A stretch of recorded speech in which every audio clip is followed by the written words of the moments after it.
Hello friends, ఈరోజు నేను దହି వడ చేస్తున్నానండి. ఇందులో కొద్దిగా మనం వాటర్ పెట్టుకున్నాను.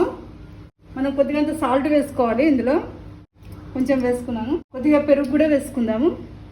ఇది మనము వడ వేసుకుంటాం కదా, ఇందులో వేసేసుకోవాలి, డీప్ చేసుకోవాలి. ఇలా పెరుగులో కలుపుకున్నప్పుడు సాఫ్ట్గా వస్తుంది అన్నమాట. ఇది సైడ్కి పెట్టేస్తున్నాను.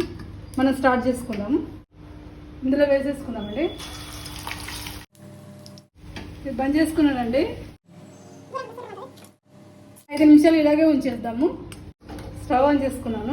ఆవాలు జీలకర్ర వేసాను, కరివేపాకు వేసాను, అల్లం వెల్లుల్లి పేస్ట్ వేసుకున్నాం.